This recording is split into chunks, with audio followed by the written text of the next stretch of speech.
एक प्रश्न पूछा गया है कि अच्छाई क्या है और बुराई क्या है, पाप क्या है और पुण्य क्या है। इन बातों को लेके लोगों में बहुत कंफ्यूजन है। कोई कुछ कहता है, कोई कुछ बताता है, और दुनिया में इतनी सारी बुक्स हैं, इतनी किताबें हैं, और सबकी मान्यताएं अलग। किसको सही माने? हर किसी को यही लगता है कि जो हम कह रहे हैं वही सही है। ऐसे में कैसे समझ में आए कि क्या करना चाहिए, क्या नहीं करना चाहिए। एक बार ऋषि वेदव्यास से किसी ने पूछा, आपने 18 पुराण लिखे, महाभारत लिखी है, अब इस कलयुग में तो कोई इतने ग्रंथ पढ़ नहीं सकता।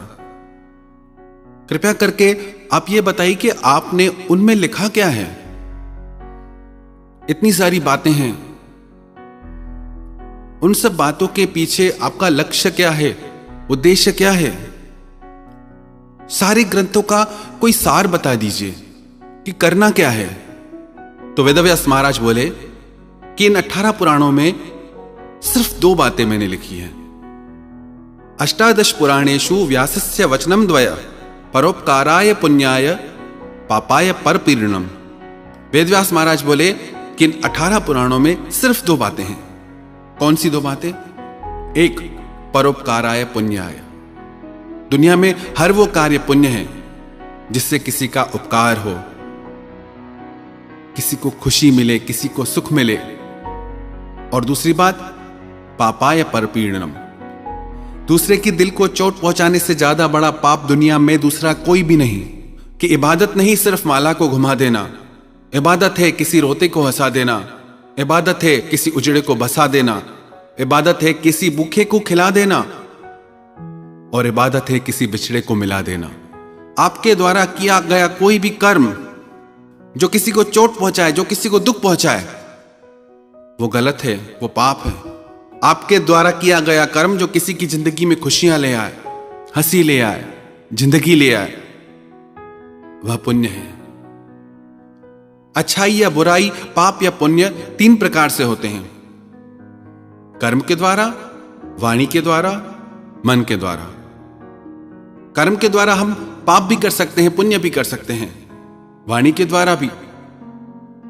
वाणी में इतनी शक्ति है, कई बार लोगों की ऐसी बातें सुनते हैं कि हम तो जिंदगी से हार चुके थे, जिंदगी जीना ही भूल गए, पर आपकी बातों को सुनकर फिर से जिंदगी जीने को मन करता है, फिर से नई प्रेरणा मिलती है। इतनी वाणी में शक्ति है कि मुर्दे में भी जान आ जाए। और वाणी में ऐसा प्रभाव भी है, हंसते हुए इंसान को भी आप रुला सकते हैं। आप ध्यान दें कि आपके कर्मों से लोगों की जिंदगी में खुशियां आ रही है या दुख। आपके बोलने से लोगों को खुशियां मिलती है या दुख। एक किस तरह के लोग होते जो कहीं से जाते हैं तो लोग रोते हैं, दुखी होते हैं कि इतना प्यारा इंसान क्यों जा रहा है। और एक इस तरीके के लोग होते हैं जो कहीं पहुंचते हैं, जो आते हैं तो उनके आने से लोग दुखी हो जाते हैं कि अब ये व्यक्ति आ गए हैं, ये इंसान आ गया है, अब परेशान करेगा सबको तंग करेगा। हमारा व्यक्तित्व कैसा है?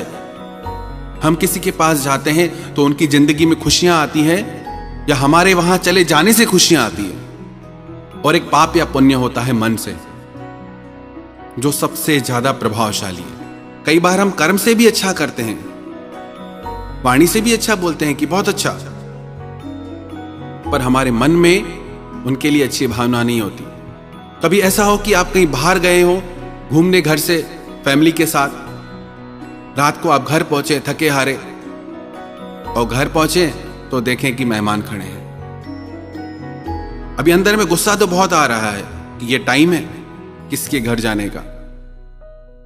हम घूम के थक के आए हैं, अब इनसे खाना पूछना पड़ेगा, इनसे बात करनी पड़ेगी, मिलना पड़ेगा। पहले बता भी नहीं सकते थे। अभी अंदर में तो गुस्सा आ रहा है और बाहर से बोलेंगे कि बहुत खुशी हुई आपके आने से, आप तो आजकल आते ही नहीं, बड़े दिनों बाद आए हो। गले भी मिलेंगे, खुशी भी दिखाएंगे और उन्हें जिद करेंगे कि आए हैं तो खाना खा के ही जाना पड़ेगा। और गलती से अगर उन्होंने हां बोल दिया कि हां ठीक है कि आप इतना जिद कर रहे हैं तो खाना खा लेते हैं, तो अभी और गुस्सा आएगा। अब खाना बना भी रहे हैं, प्रेम से खिला भी रहे हैं, पर अंदर में क्या चल रहा है? आप सब कुछ अच्छा कर रहे हैं और जाते जाते उनको आप विदाई भी देते हैं, अच्छे से मिलते भी हैं और ये भी कहते हैं अगली बार जल्दी आना। सब कुछ अच्छा कर रहे हैं, पर याद रखना जो आपने किया उससे ज्यादा यह मायने रखता है कि आपके भीतर क्या चल रहा है। तभी तो लोग कहते हैं हम कितना भी अच्छा चले, लोग अच्छा नहीं चलते। आपकी अच्छाई आपके दिल से नहीं आई, आपकी अच्छाई सिर्फ इसलिए आई कि कोई हमें बुरा नहीं समझे, हमें अच्छा समझे। तो सबसे ज्यादा प्रभाव होता है जो हमारे मन में चलता है उन बातों का, क्योंकि वो भावनाएं उन तक पहुंच जाती है। कभी कभी ऐसा होता है ना कि हम कहते हैं कि अरे हम तुझे याद ही कर रहे थे, तेरा फोन आ गया, तुझे याद कर रहे थे और तू आ गया। भावनाओं में बहुत शक्ति होती है। तो जो भी कार्य मन, वाणी और कर्म के द्वारा होता है जिससे किसी को चोट पहुंचती है, दुख पहुंचता है, तो वो दुनिया का सबसे बड़ा पाप है।